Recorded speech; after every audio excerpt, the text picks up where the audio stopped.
Ever since Georges StPierre officially announced his return to MMA competition after a four-year hiatus, speculation has drifted to a possible fight with Conor McGregor. It might happen, but according to UFC President Dana White, it's a long ways off.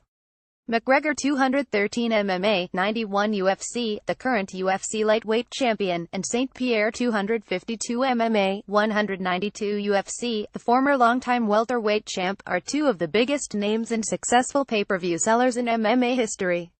If they were to fight, it would surely be one of the biggest events in UFC history, but many hurdles remain.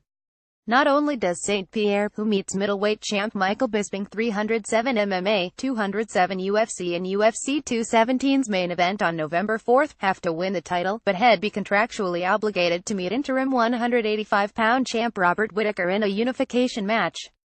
McGregor, meanwhile, is being targeted for a title unification match of his own, with interim 155-pound title holder Tony Ferguson. White said all those fights must take place before giving any real thought toward booking the Notorious vs. Rush. GSP would need to defend his title first at 185, and Conor has some business to handle himself, White told TSN.ca while in Toronto for a UFC 217 media tour. It would be a year and a half down the road before we even started talking about that. White said it's especially difficult to look so far ahead when it comes to StPierre. The French-Canadian hasn't stepped in the octagon since November 2013 and has already stated that an official retirement could happen at any time, especially if he loses a fight. Additionally, StPierre said he's not going to pursue a fight with McGregor because he doesn't call out smaller fighters, but he admitted he would be honored to compete against the brash Irishman. StPierre has said he will likely walk away from the sport for good if he can't beat Bisping at UFC 217, but White said he's not necessarily buying that.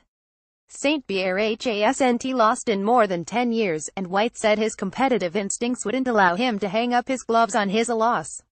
I think GSP is one of those guys who wouldn't want to go out like that, White said. I think he will go back to 170 pounds and take a fight there. I would imagine. Guy's been a world champion most of his career. I just don't see him going out like that. White said he doesn't hate the idea of StPierre eventually fighting McGregor, though, but that's mainly because he thinks any fight involving McGregor has mass appeal and significance. Everybody's intriguing for Conor McGregor, White said. If you look at Conor at 145, 155 and 170, everything is intriguing. For more on UFC 217, check out the UFC Rumors section of the site.